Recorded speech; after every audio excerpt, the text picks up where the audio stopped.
Now, let's get to our first call of the day from Aurora, Colorado. Jim's on the line. Hi, Jim. Hey, Patrick. Hey, Leo. Welcome to the show. Thanks. I've just built a new computer. Yeah. And I would like to benchmark it using the Quake 3 time demo. Oh, goody. Patrick's the king of benchmarks. You want to go over and... we have the Ultimate Gaming Machine where he just did a ton of benchmarks, including the Quake 3 time demo. Let me explain what the Quake 3 time demo is. It is one of many benchmarks. A benchmark is a way of measuring the performance of your system. Obviously, Jim, you build a new one, that's the first thing you want to do is compare it to other people's systems, right? Yeah. See if you, you build something that's faster than the average bear. Traditionally, we run benchmarks like the ZD benchmarks, and those have been very good. But for gaming, there's no better benchmark than taking a game and seeing how it performs. Since the days of Quake 1, the guys who do Quake have put in a feature called Time Demo. It was because users were doing this informally, where they turn off any artificial slowdowns to make the game playable. They turn those off, and they let the game play as fast as it can, and then at the end of playing through a traditional recorded movie, usually it's one of the demos that comes with Quake, they'll give you a frame rate and the number of seconds it took. And that's a really very good indicator of how well that machine is going to play Quake 3 and by extension many other games. So you know about the time demo, right? Yeah, can you do that on the, you have to do that on the full version or the demo? I don't know. I'll tell you what. Patrick Norton's over at the Ultimate Gaming Machine, and he's got the time demo. Can that run on the demo version of Quake? That's a really good question. It may be able to run on the demo version of Quake. I haven't tried, so we can actually try to download that later on and see what happens. We run it on the full version of Quake.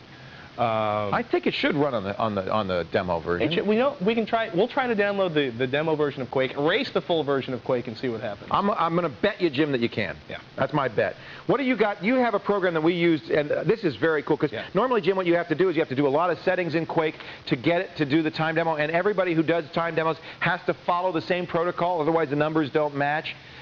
This is a program that simplifies the process. This is pretty slick. G256.com came up with a program called Q3 Bench. And what it does is it automates the actual running of the Quake test. The biggest problem with benchmarks used to be, especially in the early days of Winstone and stuff, you'd have to run it over and over. Like Leo says, you'd have to set it up manually, and you spend a lot of time typing it on the keyboard and hit and run and waiting for it to run and hit and run and waiting for it to run again and writing down the numbers. What this does is it'll actually let you pick the resolutions, whether or not you change through the config, how you set it up, and leaving it set it up so you run it multiple times. When you benchmark, you want to run it 2 or 3 times so you get an average score, because just running a benchmark once isn't going to tell you.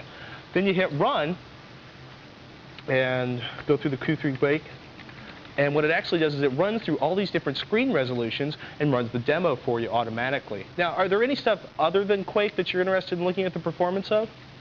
Well, I want to see the overall performance. I don't really care about the disk drive and the CPU. And here's what happens, right? When you use a single application to benchmark, such as Quake, what you do is you're actually looking at how fast that particular game runs on your system.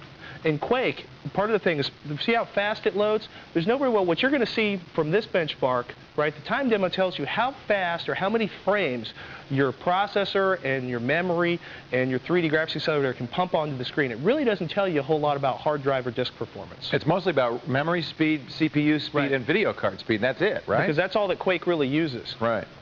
So I think probably some other synthetic benchmarks like what the ZD Bop... Content Creation Winstone 2001. That's a really good one. It's a very cool because it actually simulates doing real work, actually real tasks. They basically capture like making a video, working on a web page, working in Photoshop, and it actually takes advantage of that and it looks at how it works on your machine. That gives you a more holistic, a more overall look at how good the performance of your system is with real applications. There are other newer benchmarks that people have come up with.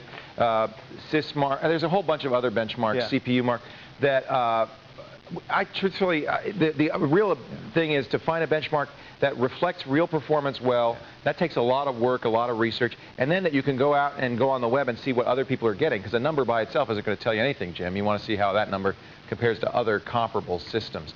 I use, things like Sysoft's Sandra, which has a fairly comprehensive set of benchmarks for disk, memory, CPU, and then overall. It's a very good benchmark. You can download that from any software library, and I think it's very good. S-A-N-D-R-A. It's Sysoft Sandra.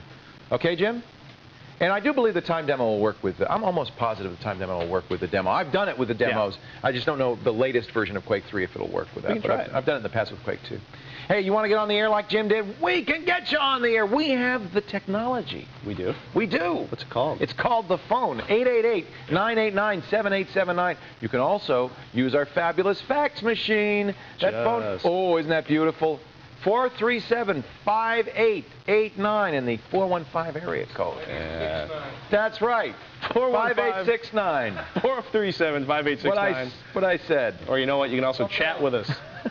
Someone say something else. Anyhow, chat with us at the new chat address, techtv.com/chat. I was having a lucid dream. I'm sorry. If you're on a netcam and you want to ask a question on the air, guess what? Every netcam caller we put on the show gets a free Screensavers T-shirt or cap, but you got to get by these two. Hey, wait a minute, Joshua. Joshua, who's there in there with you? This is Catherine. Hi, Catherine. Welcome to the show. Thank you. She really looks excited about being here. First time on national TV. Huh? That's the second newbie without the no hat. You got to put the crown on it. There's no crown today. Oh, somebody stole the crown. That's Burger King pulled So get past Catherine and Joshua. Tell them your question. Get on the air. We see you. We love you. We give you the T-shirt, the cap, and the magnetic picture frame worth all of 3 cents. Today on the fridge, Leo and Pat, sort of. Sent us by Charles. Why is that different? It just looks like the autographed picture. Wait a minute. Our heads have been switched. Oh, what a horrible, horrible thought. We need more of your pictures for the fridge. Send them to the screen. It's kind of creepy, isn't it? It's not even our entire head. It's just like the face. It's like this part. Oh, it's creepy. Send it to the Screensavers at techtv.com. Make fridge picture the subject. Lion. Oh, boy. After the break, we're going to talk to Napster co-founder Jordan Ritter and about the technical issues surrounding peer-to-peer networking like Napster. When the Screensavers continues. Stay right here.